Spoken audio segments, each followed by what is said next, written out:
So MakerSwarm is a new kind of authoring tool for the Internet of Things. And what we said was, wouldn't it be cool if you could kind of almost pick up a phone and kind of look around and use it to have X-ray vision into all the connected stuff around you? And what if I could go grab something like, you got a microphone in your pocket. What if I could invite you to be a part of the swarm and pull your microphone and pull that microphone and pull that microphone and weave them together, and suddenly I hit publish and build a brand new app that's across all the sort of the cloud of microphones in a typical room. So we said, could we do that? Could we make an authoring tool for the Internet of Things that was visual, that you could use a phone to do, so you could just basically build things on the fly? And then we said, what if we could do that so that a 10-year-old could author a new Internet of Things idea in 10 minutes out of 10,000 devices? So that was our kind of big challenge. Could you build an authoring tool for the Internet of Things so that normal people, not super geeks, could just kind of build new ideas and dream a little bit bigger? So we is Maya Design. Maya is a research group and design technology consultancy that spun out of Carnegie Mellon University about 25 years ago. And our whole focus has been the most advanced technology and information systems, yet make them acceptable for normal people. Maya, M-A-Y-A. And that's been our whole focus, is really taming complexity. And we're worried that we're coming up on a world that is infinitely more complex than the world that we came from. It's sort of an era of unbounded, malignant complexity in some ways, because every single thing in the world is connected and probably sending spam and trying to get your attention. So it's kind of overwhelming. And so our whole focus has been, how can we tame the complexity, and how can we put the user back at the center of this? So I've been with Maya since 2001. I started in as the president and CEO and later became one of the owners of the company. And so my whole focus throughout my career as a product designer has been to sort of forget technology and say, look, we can make anything and we can make it right. We've gotten to the point in the 20th century where literally we can print buildings and we can print, organisms. And we can, 3D print body parts and stuff, and we can rip physical things back into the computer and then print them back out again in different ways. So we've gotten to this point where we can make anything and we can make it right. And my whole focus has been, well, what's the right thing to make? And that's really a design question, and it's also a question about the right thing for who? And so now it's a person question. And so really, Maya and my passion has been around, how do we forget technology a little bit and then focus on the user and give them superpowers. And that's really what I hope to do. This is MakerSwarm, and what you can see is there are a whole bunch of different kinds of things. You've got data conversion components, device components, external device components, integration with social media, visual elements. Let's go ahead and build a brand new app.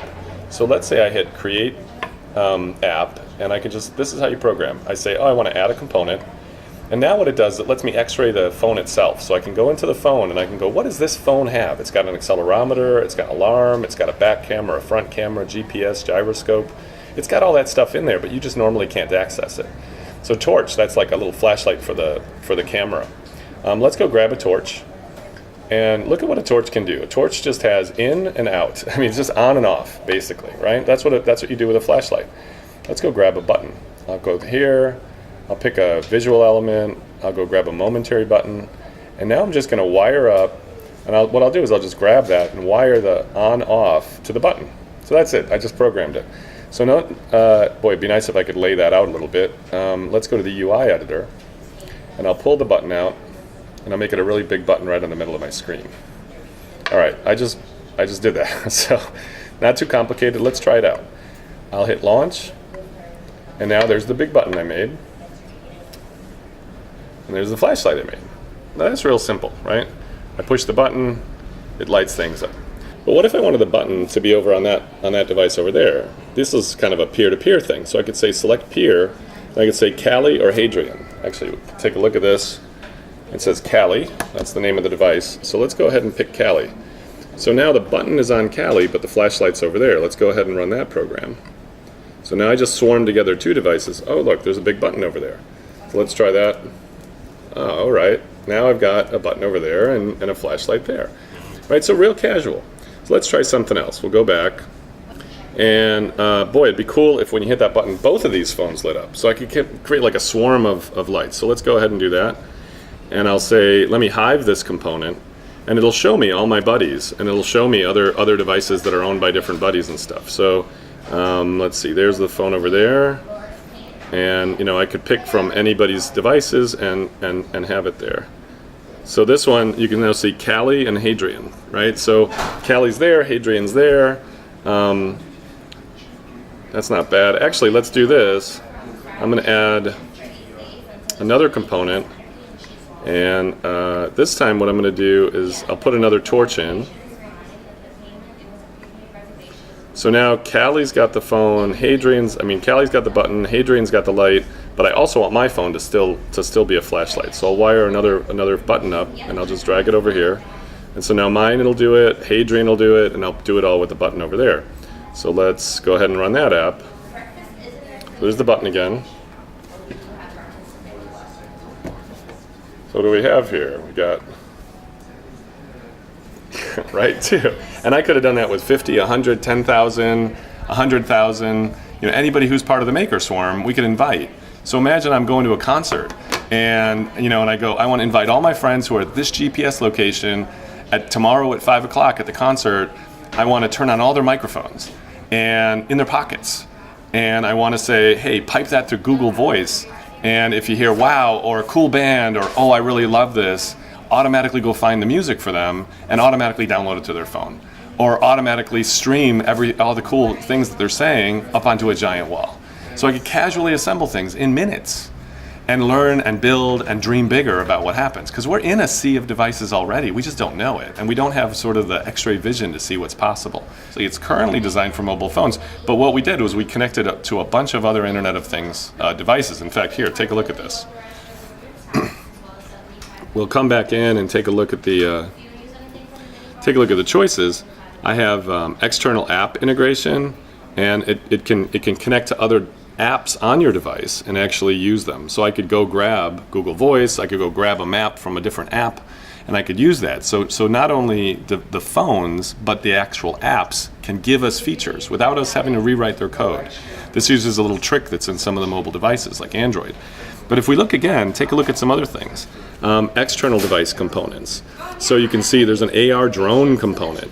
That actually connects to those little flying things. There's a body media component. That connects to like a body band that you can wear. There's a Meta Watch component. That connects to a watch. There's a Sphero component. That connects to the robot balls. So I could say, move, shout in the phone, Google Voice, go, turn red, and the ball starts moving and turning red. Late last year, we published a book called Trillions. And Trillions is really about when we shift from having, a few billion connected devices to trillions of connected devices. That's going to happen in less than 5 years. And a lot of people say that's the Internet of Things, everything has a little bit of a connection. But in reality, it's going to be trillions of things, and some of those things will never connect to the Internet. The idea here is that some things maybe should never connect to the Internet. They're just going to be peer-to-peer with their own little local enclave, and that's actually going to protect us from having one virus that wipes through the entire world. So the Internet of Things to us is one small piece of trillions. But we've got companies like Intel is working on something called the Rose Point Initiative, where they're trying to put radios on silicon. And the minute they put radios on silicon, suddenly connectivity joins Moore's law. So we go from trillions of devices, and some of them are connected, to trillions of devices, and it costs nothing to connect all of them. And so suddenly we'll shift from information in computers or in your supercomputer on your phone, you look in and you see the app or you see your desktop, to us embedded in the information. It's almost like turning the sock inside out. Our devices, our families, our lives, our cultures, our organizations will all live in the information. It's a fundamental change. It's like this connectivity will be a seed that hits this super saturated solution and suddenly wipes through the world.